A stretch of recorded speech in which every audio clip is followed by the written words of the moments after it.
हिंदू धर्म में मोक्ष का जिक्र बार बार होता है।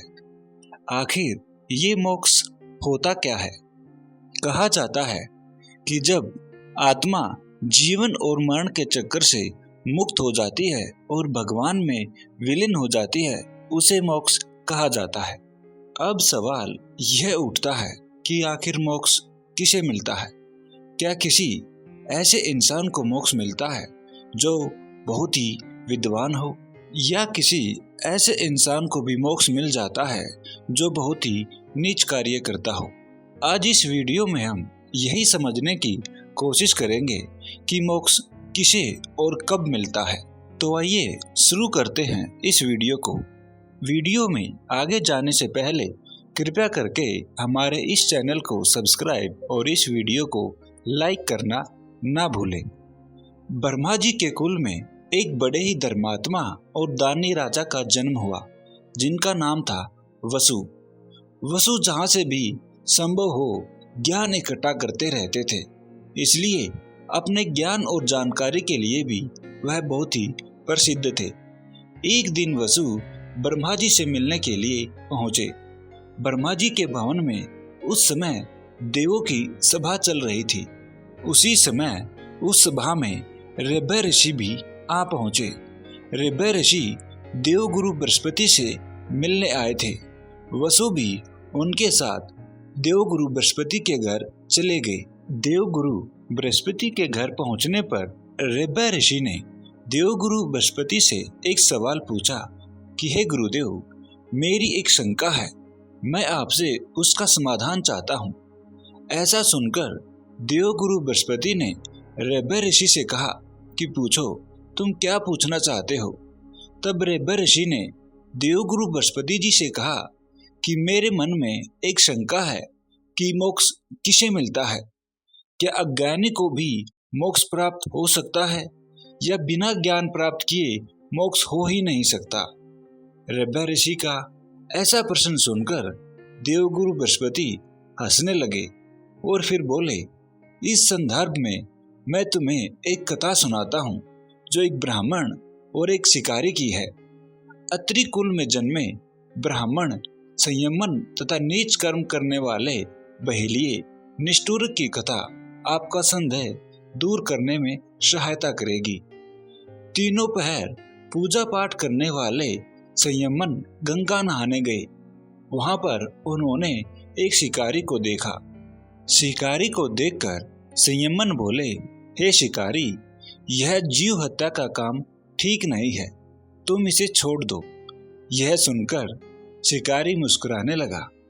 इससे पहले कि संयमन कुछ बोलते, शिकारी बोल पड़ा, सभी प्राणियों में आत्मा के रूप में भगवान बसते हैं।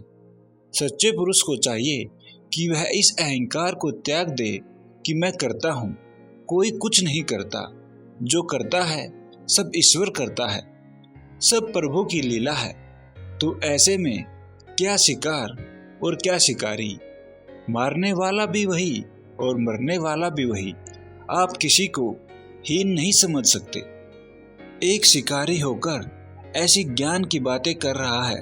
यह सुनकर ब्राह्मण संयमन आश्चर्य से बोले, तुम कौन हो जो इतने तर्क के साथ अपनी बात रख रहे हो?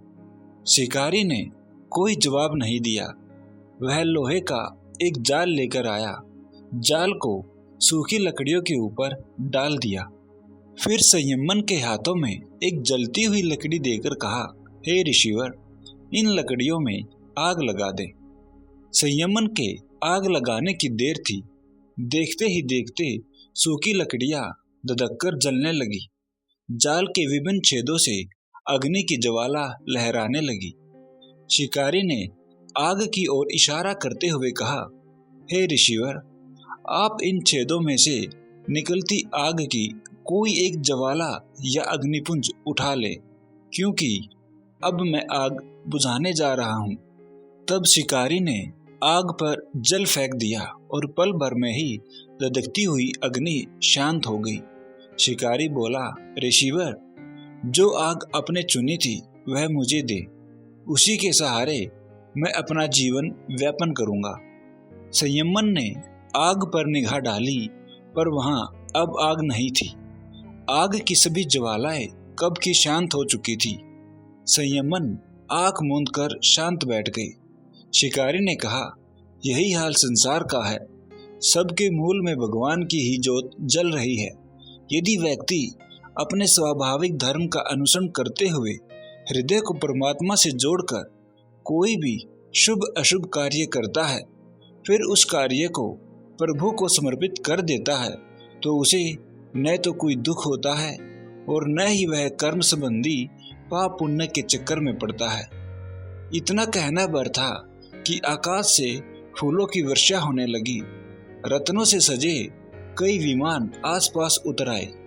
शिकारी निष्ठुर अद्वैत ब्रह्मा का उपासक था, सो उसने योग विद्या से कई शरीर बना लिए और अनेक विमानों में बैठ स्वर्ग चला गया। बृहस्पति जी बोले, तो हे राजन वसु और मुनिवर ऋभय, इससे यह सिद्ध होता है कि अपने वर्ण और आश्रम के अनुरूप कार्य करने वाला कोई भी व्यक्ति ज्ञान प्राप्त करने के बाद मुक्ति का अधिकारी हो जाता है।